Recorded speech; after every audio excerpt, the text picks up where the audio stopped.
I want to share some thoughts on money today. So let's skip all this intro stuff and let's just get right into it because I'm super excited about it. Let's go.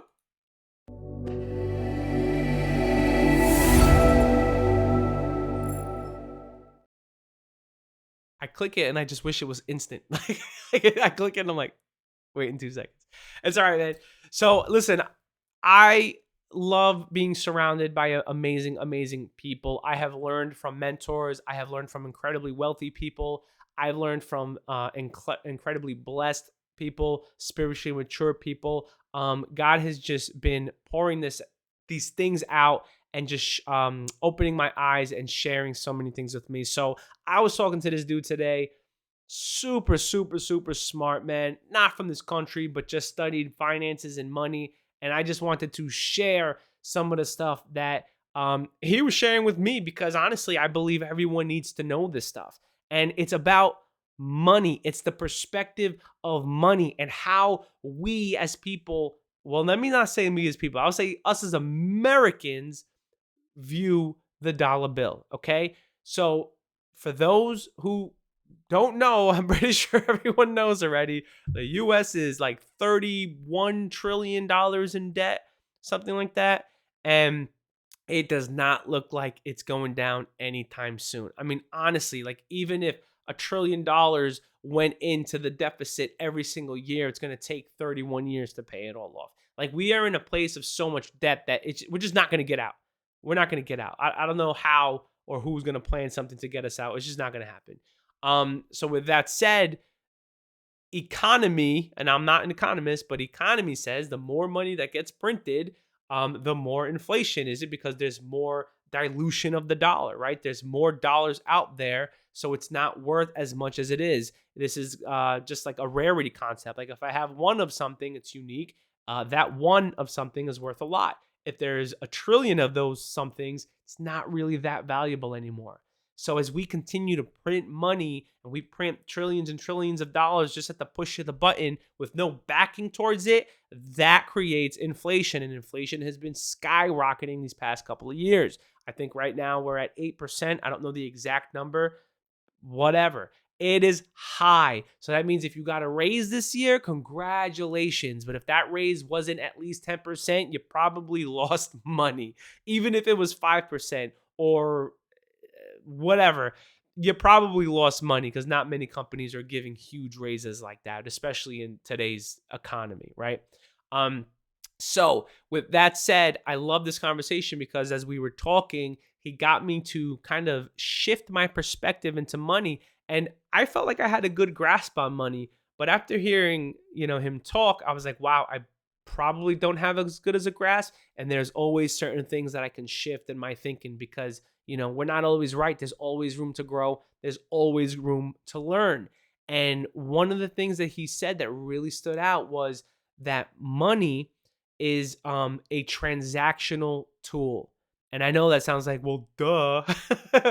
but hear me out. Now, when I say transactional tool, think of it as if you were in Bible times, let's say. Now, Bible times, a lot of the people of the Bible were wealthy, but were they wealthy in money? Yeah, some of them were. Some of them were also wealthy in abundance of the stuff that they had, like cows and cattle and trade and whatever things they were doing back then. I'm not a scholar. Don't sue me. I'm just using this as an example. So for instance, if I wanted to build a house, maybe I'd say, hey, I need some cabins built or something like that. I'll give you 25 cows for your farm, or I'll give you some sheep for the slaughter, or I have these precious gems. I'll give you these gems.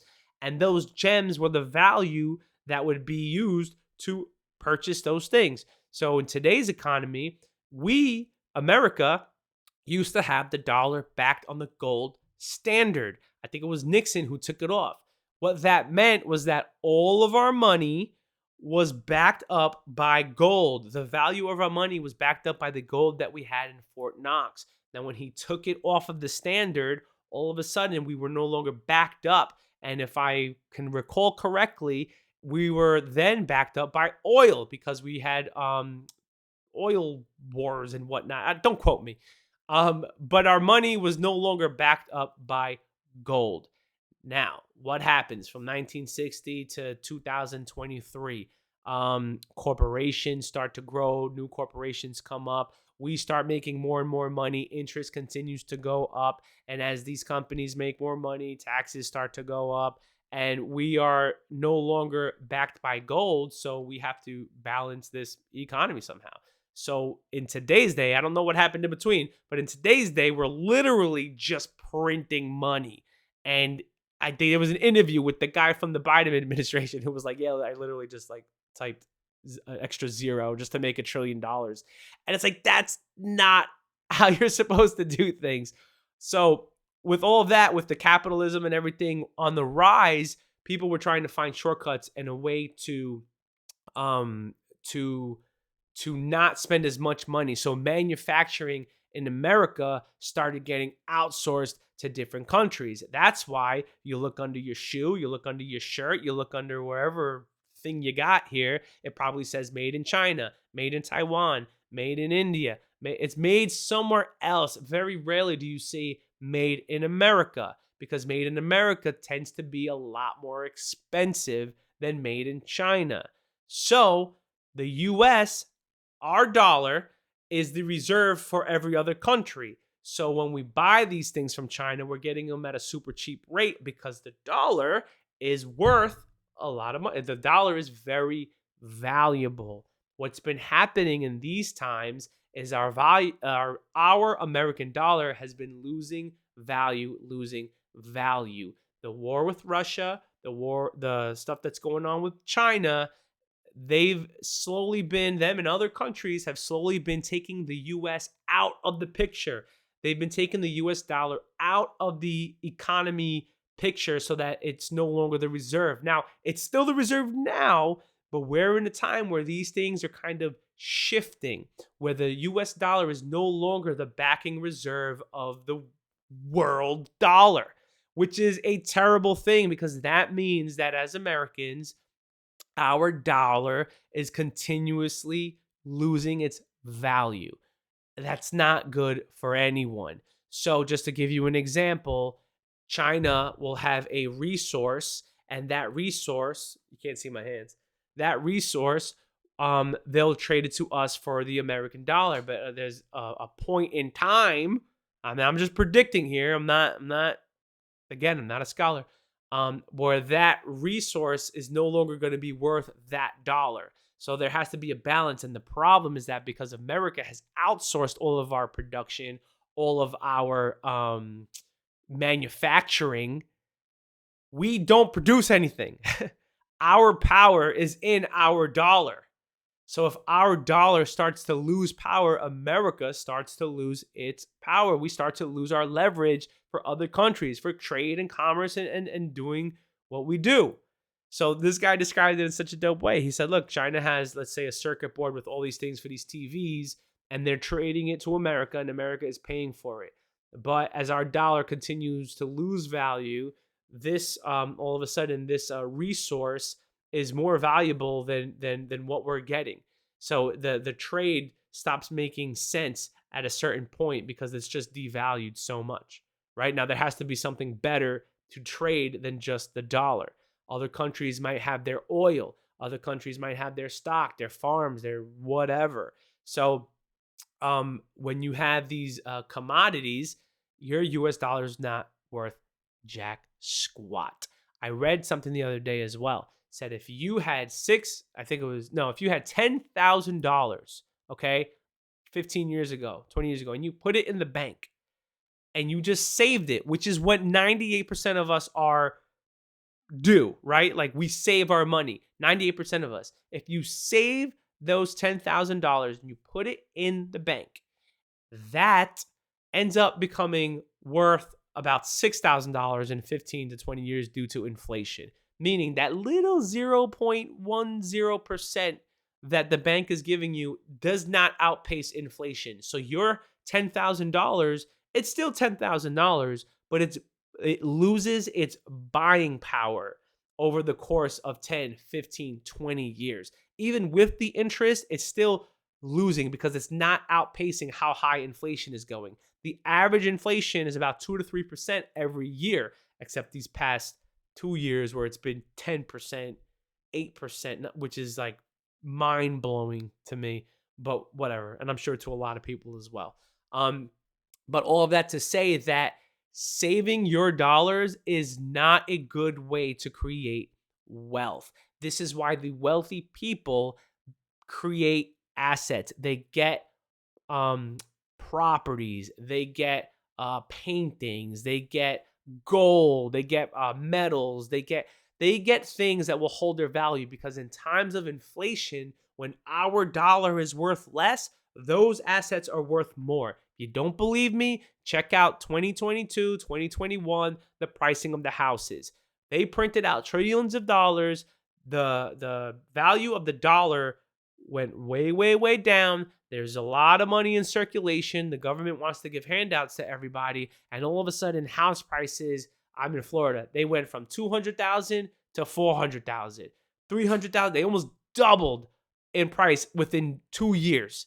Insane.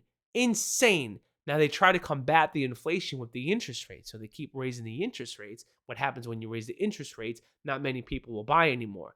And as assets continue to rise in value and money continues to decrease in value, eventually there is going to be the separation of classes, rich and poor, where you're not even going to be able to buy a house because your dollar ain't worth jack.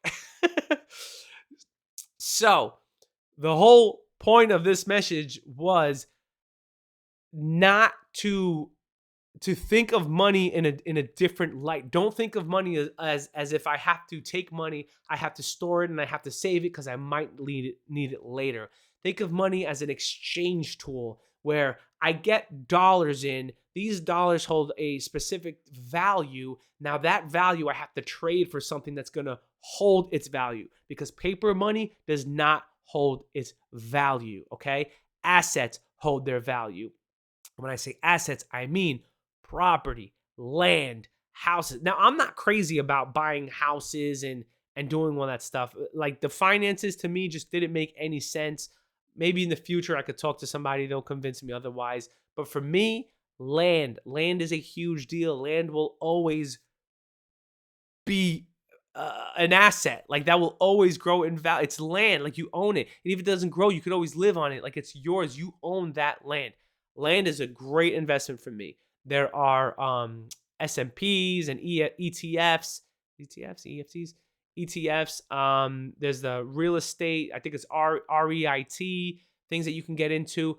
Precious metals, trading your $100 for $100 worth of gold, and not the investment gold. I'm talking about like actual gold. Like, get yourself a little $100 gold bar or something like that. You know what I mean? Like, precious metals, they don't lose their value. They will continue to go up and down. If you have gold, let's say you have like $100 in gold, and then gold keeps going up and up and up and up and up and up and up and up, and your 100 all of a sudden turns to 10,000. But now the dollar's crashing. Nobody knows what's going on. You want to take your money out. You try to take your money out. There's going to be a whole bunch of other people trying to take their money out at the same time. The value is going to keep going. Now the value of gold is going to keep going down. So the money that you took out before is going to be less and less and less and less. But the guy with the gold bar is just sitting there like, yeah, I still got the gold bar. Like, you're scrambling for money, for this, for that, for whatever. Like, you're 10 grand, you're 5 grand. He's like, but I've got the gold bar. You know what I mean? Like, this will always be valuable versus the money, right? Because your money's going to go up and down, but the gold bar will always be the gold bar. So all that to say, assets. Wealthy people invest in assets. Wealthy people think assets. Create something that's going to give you passive income, and buy businesses, invest in businesses. I'm still learning a lot of this stuff. I'm still growing in this stuff. I've got a couple things in play right now, but the best thing that you can do is start taking your money and diversifying it into different things that will not lose value like that. A house will always be worth a house. Yeah, prices go a little up and down, but you're sitting on a couple $100,000. When inflation goes up, your assets go up. When the economy's good, then your dollar's good. So you balance it left and right. You just gotta balance it out. But assets is the way to go. My suggestion, land. There's a bunch of other things out there. And yeah, let's just start shifting our mindset about money and how it's used and what we do. Saving is not going to make you wealthy. If you're looking to get wealthy, saving is not going to do it. It's not going to do it. You got to invest. The thing I didn't get to finish the thing before. So 10,000 in savings after 15, 20 years is 6,000, but that same 10,000 in the S&P 500, 15, 20 years, I think that 10,000 became 10%. It was almost like $30,000 or something like that. So you want your money to grow faster than the rate of inflation. Now the key is figure out how to do that, right? Problem number one in life, money. You got to figure out the money situation. Be creative. Figure out ways to generate the income. Figure out ways to take even a little income and just start putting it aside. 20 bucks, 50 bucks, 100 bucks. Start putting it in little investments here and there. If you're young and you're listening to this, if you're 18, 17, 16, even if you're in your 20s, man, just start putting a little bit. It doesn't have to be a grandiose amount, just a little bit here, a little bit there, a little bit here, a little bit there, and just start growing that, growing that, growing that, growing that. Hopefully, this doesn't get taken down. I would love to discuss this with anybody. If anybody wants to talk about these things, I love this. This stuff kind of blows my mind. This was a great conversation I was having with somebody. Wish I could have recorded it. I couldn't though. But if you have anything to add, leave it in the comments. And if you ever want to talk about something, hop on this. I'm thinking of doing interviews in the future. Not 100% sure yet. Just still thinking about it. But yeah, share in the comments. Let me know your thoughts. Great book is the what is it? The Monster of Jekyll Hyde. Oh, I gotta get it. Talks about the banking system. It's a wild book. Like if you want your mind blown, that's the book.